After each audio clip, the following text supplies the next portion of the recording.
السلام علیکم ورحمت الله وبرکاتو. مفسر محترم ښې جوړي. مفسر محترم دلته زمونږ ځای کې یو کس دی، دی نه یو کس اعتراض کړلو، دا سوال کړلو یو کس، وایي دنیا څنګه پیدا شو بیا اخري کې دنیا څنګه ختمیږي. بس یو کس سوال کړلو، دی جواب کیدای شي تاسو کتاب کې وي مولوي صاحب. دغه جواب څنګه وي مولوي صاحب؟ دا کتاب انشاءالله مقاله رد للحد پیدا کوم، اوس دلته مزار شریف جوزجان کې انشاءالله پیدا کوم مولوي صاحب. مفسر محترم دغه جواب چیرته کتاب کې وي بیا تصویر راولېږي یا تاسو په صوتي کې وایي. وعلیکم السلام ورحمت الله وبرکاتو. هدایت وروره تاسو دا یو سوال لا لګلې دی، یو کس وایي چې دا دنیا څنګه پیدا شوې ده او څنګه به ختمېږي. نو د دې په باره کې هو موږ لا مذهب د اسلام چې کوم حق دین دی او کوم کامل دین دی هغې موږ ته وضاحت کړی دی او نقلی جوابات او عقلی دواړه پکې موجود دي. نقلی جوابات خدا دی الله رب العزت قرآن کریم کې موږ ته وضاحت کړی دی چې موږ د مرګ او ژوند د دې لپاره پیدا کړی دی چې وګورو چې تاسو څوک نیک عمل کوي. الذي خلق الموت والحیات ليبلوکم ایکم احسن عملا. الله رب العزت وایي دا مرګ او ژوند موږ پیدا کړی دی د دې لپاره دی چې وګورو چې څوک پکې نیک عمل کوي.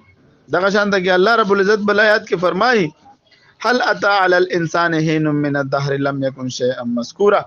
تاسو وخت په انسان باندې چې دا حسم نو. بیا الله رب العزت ولقد خلقناكم ثم صورناكم. الله رب العزت موږ تاسو پیدا کړو، موږ تاسو له صورت درکو.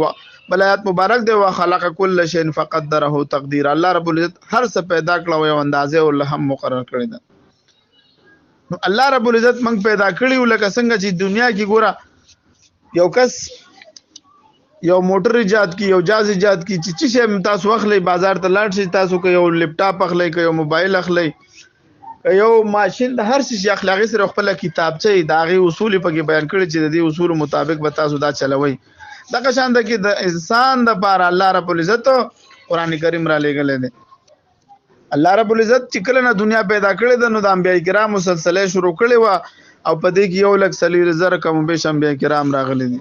چې اول پیغمبر حضرت آدم علیه السلام دی او آخري پیغمبر نبی علیه السلام حضرت محمد صلی الله علیه وسلم دی.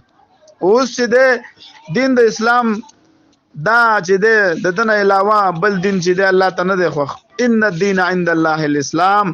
الله رب العزت ته خوښ دین چې د هغه اوس د اسلام دی. د اسلام نه مخکې عیسایت او یهودیت د مسلمانانو خو چې کله یو پیغمبر براغه نو هغه مخکینی پیغمبر دین به منسوخ شو. زموږ مقصد دا دی چې دا دنیا چې الله پیدا کړې ده د څه مقصد دپاره پیدا کړې ده او مقصد څه شی دی؟ وما خلقت الجن والانس الا ليعبدون. چې دا مقصد هغه عبادت کول دي. که تاسو د یو دهري نه تپوس وکئ د هر څه باره کې د تپوس کوه نو بدله یو مقصد بیانوي. یو دروازه چې په کور کې لګېدلې د دې مقصد چې خلک به ځان د غل نه بچ کړي، ځان په حفاظت وکړي. که یو کړکۍ کور کې څوک لګوي نو د هغې هم څه مقصد دي. که یو پکې ځان ته لګوي د دې هم څه مقصد دي. که یو دغه شان ته کې که ځان ته په هر یو شیشه چې لګوي د هغې به څه مقصد دي. نو چې د دې یو معمولي بلب د بجلی د بلب مقصد شته دی، د یو پکې مقصد شته دی، د یو روشندان مقصد شته دی، نو د دې دومره حضرت انسان مقصد نشته دی. دا خو هغه نقلي نور هم په دې کې ګڼ آیاتونه دي. ځکه چې په دې باره کې موږ سره ګڼ آیاتونه موجود دي. نو دا خو موږ تاسو ته مختصر غونډه کې نقلي جوابات وکړو. عقلي جوابات دا دي چې دا دنیا عقل او ساينس نن سبا د ساينس فلسفه ده. په دې کې دوه نظریې وي. یو قدیم فلسفه او هغوی وایي چې دا ماده قدیم ده او بس دا دنیا د ازل نه موجود ده او ازل نه موجود ده او دا به موجود وي.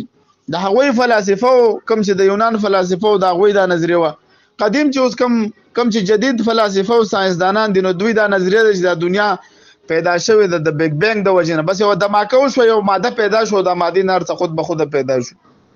خو مقصد زندگی دوی تاسو نشي بیانولی. ساينس تاسو مقصد نشي بیانولی. ساينس تاسو دومره بیانولی شي چې یاره زمنګ د نظام کهکشان چې موږ پکې اوسېږو دې ته ملکی وی وي د دې مرکز چې دی دا زمنګ نظام شمسي دی او دې نه ګر چاپېره دا 9 سیارې ګرځي. دا تاسو صرف ساينس دا بیانولی شي چې د دې نور دا رڼا موږ له 8 منټه وروسته را رسېږي. دا تا ساينس بیانولې شي چې دا نظام شمسي چې کوم زمنګ نور دی دا د خپل مرکز نه په 2 کروڑو کالو کې پر مثال یو چکر پوره کول شي. دا د ساينس یو نظریه ده، خو لیکن ساينس ته مقصد نشي بیانولای. مقصد به ته مذهب بیانوي، به خاص کر اسلام به الله بیانوي. نو موجوده چې کوم فلسفه دي هغه هم دا مانی چې دا دنیا یو پیدا شوی ده او دا به ختميږي. بلیک هول کې به دا ختم شي.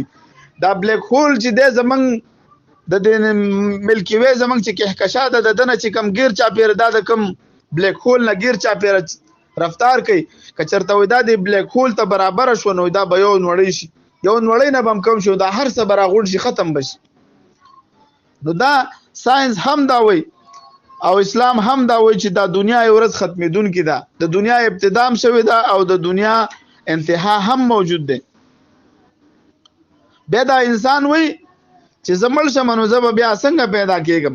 الله رب العزت وای مخکې خو ته نو ما پیدا کړی. ويقول الانسان اذا مت لسوف اخرج حيا.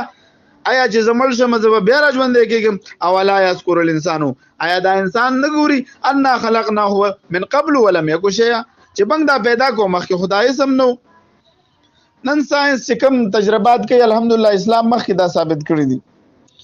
لکه نن په دنیا کې تاسو ګورئ د هر یو انسان په لاس کې لس ګوتې دي. د هر یو انسان دا لس ګوتې د دې دا فنگر پرنټ دا د بل نه جدا دی. نو په دنیا کې 17 به خلک دي تقریبا دا په کربونو ګوتې شولې. د هر یو انسان دا د یو بل نه جدا دي. الله رب العزت د دې وضاحت مخکې نه کړی چې موږ بدل دا ستاده فنگر پرنټ دا بندونه به هم تاسو واپس تاسو ملاويږي. نن ساينس دا وایي خو لیکن اسلام سوال لسلم سو کاله مخکې دی وضاحت کړی. اي حسب الانسان ان لن نجمع عظامه، دا ګمان کوي انسان چې زما دا ډوکی به بیا را جمع کیږي. بلا قادرین علی ان نسوي بنانم، بالکل موږ به تاسو دا ستا بنان دا ستا بندونه دا ستا فنگر پرنټ هم تاسو ملاويږي. نو دغه شان ته کې الله رب العزت موجود دی، دا هر څه پیدا کړی دی. او د دې دنیا په باره کې هم وضاحت شوی دی. د انمر او سپوږمۍ په خپل رفتار کې روان دي. دا یو بل نه نشي مخکې کېدلی، یو سکند لپاره هم نشي مخکې کېدلی. دا ځمکه چې دا دوه قسمه گردش کوي، دا ته صرف ساينس خودلې ده، لیکن دا چا کنټرول کړي؟ دا الله رب العزت. کچرته الله رب العزت دا کنټرول نه کی نو دا هیڅ څوک نشته چې دا کنټرول. ان الله يمسك السماوات والارض ان تزولا. کچرته د اسمان او ځمکه الله رب العزت کنټرول نه کی نو ولا انزالتا کچرته دوی په زوال کې شو. ان امسكهما من احد من بعده انه كان حليما غفورا. کچرته د ازمکه او د اسمان په غورځېدو رااله په زوال کې رااله د الله نه علاوه څوک نشته چې دا کنټرول کړي.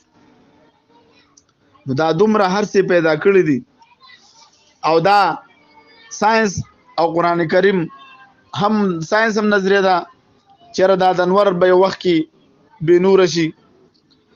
او قران کریم هم وضاحت کړی دی وسخر الشمس والقمر كل يجري لاجل مسمى. الله رب العزت د انور مسخر کړی دی او د سپوږمۍ د یو نیټه نامداري پوری. نو هغه نیټه را روانه ده نو بیا به انسان اسم نشي کوله. الله رب العزت چې دی هو الذي يصوركم في الارحام كيف يشاء. الله رب العزت د مور پر رحم کې د انسان شکل جوړي. تاسو وګورئ څومره د هر یو انسان شکل د یو بل نه جدا دی، د یو شکل د بل نه جدا دی. او دا د الله رب العزت نخې دي، دا د الله رب العزت نخې دي چې موږ پکې سوکو، موږ په دې باندې وګورو. لکه دغه شان ته کې الله رب العزت په بل آیات مبارک کې فرمایلی دي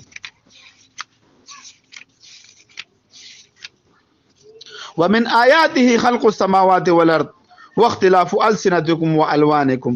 او په دې کې نخې دي تاسو د بار پیدا کېدلو د اسمانونو او د ځمکې دي او تاسو د ژبو او تاسو د رنگونو.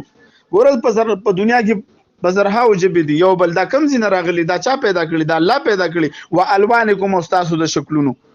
الله رب العزت ویل چې هو الذي يصوركم في الارحام. الله رب العزت تاسو شکلونه جوړي او دا شکلونه جدا جدا دي.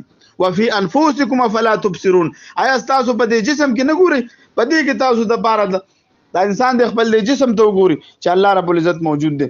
تاسو وګورئ په دې ستا په جسم کې د الله رب العزت د قدرت نخې نښانې دي، ستا د عجب، ستا د عقل، ستا د اورېدل، ستا د مثبت سوچ کول، د منفي نه ځان ساتل، ځان د پاره ښه سوچ کول، دا ټول په دې خبره دلالت او گواهی کوي چې الله رب العزت موجود دی. نو دا یو مختصر غونډه کې جواب مو کو کې نه د دین او جواب هم کې دی شي د ساينس متعلق هم چې ساينس هم تا ته دا خودلی دي چې ستا دا دنیا به ورځ پیدا شوی دا به ختميږي نو دا شانته کې موږ لا پکار دي چې په پاک دین باندې عمل وکړو چې هغه اسلام دی او د الله وحدانیت ومنو د الله رب العزت په ځان باندې احسان ومنو چې الله رب العزت د مسلمان په کور کې پیدا کړی او موحدین پیدا کړی شکر دی چې بت پرست نه یو دا بت پرست چې دي توي نه چې تاسو کې چې تاسو ولې د الله عبادت نه کوئ تاسو د بوتانو عبادت ولې کوئ نو دوی سوې ما نعبدهم الا ليقربنا الى الله زلفا موږ عبادت د دې بوتانو د لپاره کوو چې موږ په دې باندې الله ته ځان نږدې نو ګوریا ساتي چې په دنیا کې څومره مذاهب دي دوی الله مني خو مسلمانان الحمدلله الله بغیر د شرکا بغیر د څه به مني نو پاک دین کې الله رب العزت چې کوم حق دین دی الله پاک موږ پیدا کړیو الله رب العزت موږ له بده باندې استقامت توفیق راکړي او الله رب العزت